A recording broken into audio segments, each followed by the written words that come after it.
energy. Some of the television channels in India, the virus is coming like this, like a wrecker ball at you. That's right, that's right. You're making me feel like a virus, huh?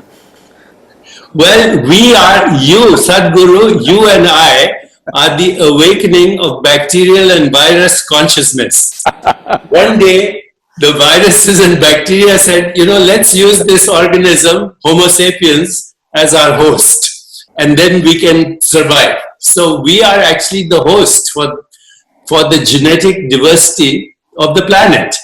We are the host. If we ruin it, we ruin ourselves, because we depend on this genetic entanglement of genetic information.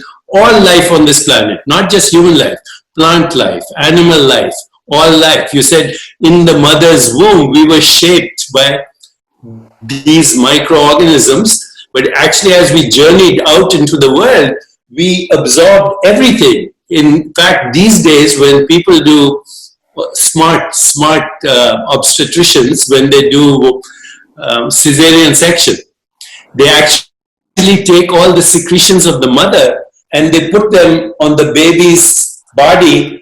They put them in the mouth, in the nose, so that the baby can inhale these microorganisms, can smell it, can swallow it, and be covered by it, because our lungs and our intestine, our entire body depends on them. So is that being done as a standard practice? Say that? Is that being done as a standard medical practice? Among the smart obstetricians, yes. Oh. Right now they are recognizing that in urban cities, 30% of the microbiome has disappeared.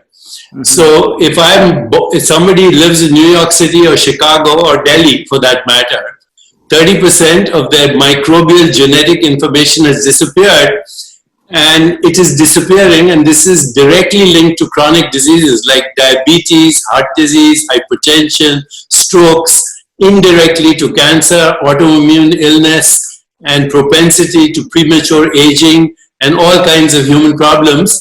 90% of chronic illness is dysbiosis, which means dysfunctional biodiversity of genetic information in our body.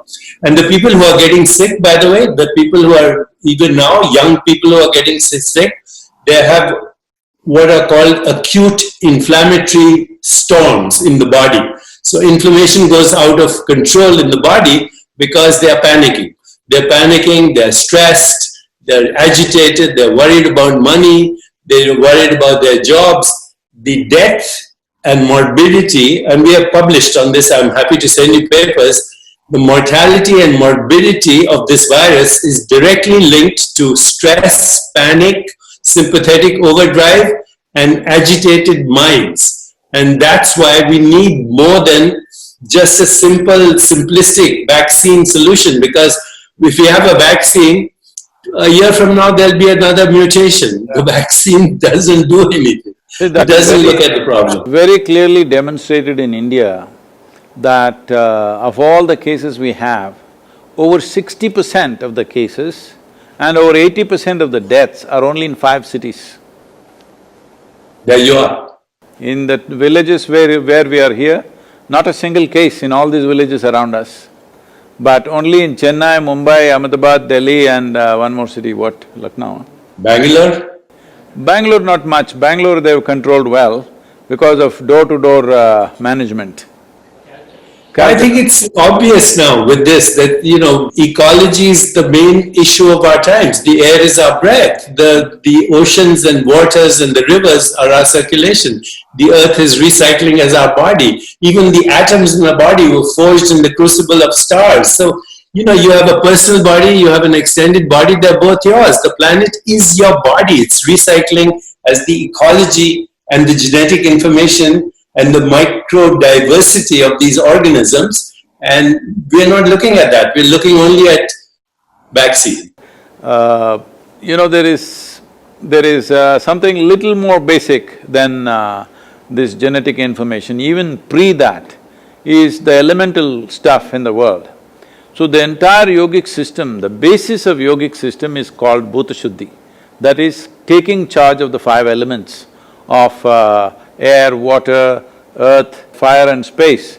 So these Panchabhutas are five elements, taking charge of that is the entire yogic system. It's funny because today I had asked everybody to,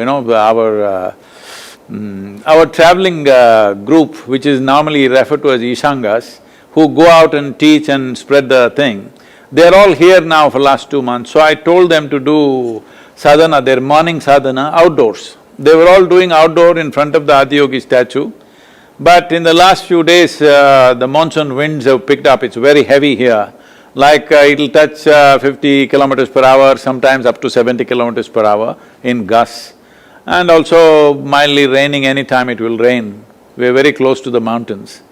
So by today morning I went to see how are they doing their sadhana in this wind and rain, but only a small number were there. I asked, what happened? They said too much wind. So I put them up now that from tomorrow I'm praying to the rain gods that every day morning 5 to 8 it must rain and all of you must be doing your sadhana in the rain. It's very important.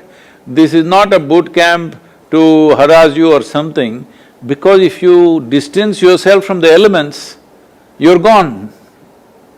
You may be alive, but you're gone because life doesn't throb in you, no realization will be possible, because if you want to touch the peaks of your consciousness, everything must be on. Right now, if survival itself becomes a challenge for you, what peaks will you touch? You will not even be interested.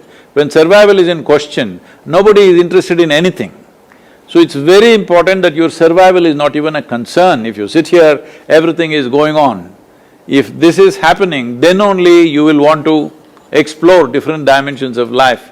So from tomorrow on, everybody is there in full rain and heavy winds doing their morning That's beautiful, that's beautiful. After all, that's the meaning of yoga, right? To be in touch with the source of all existence. And you're right, the Panchabhutas precede all genetic information, and that also comes from one undifferentiated consciousness. And if we want to be intimate with that consciousness, then yoga is the only way. Yoga is the only way.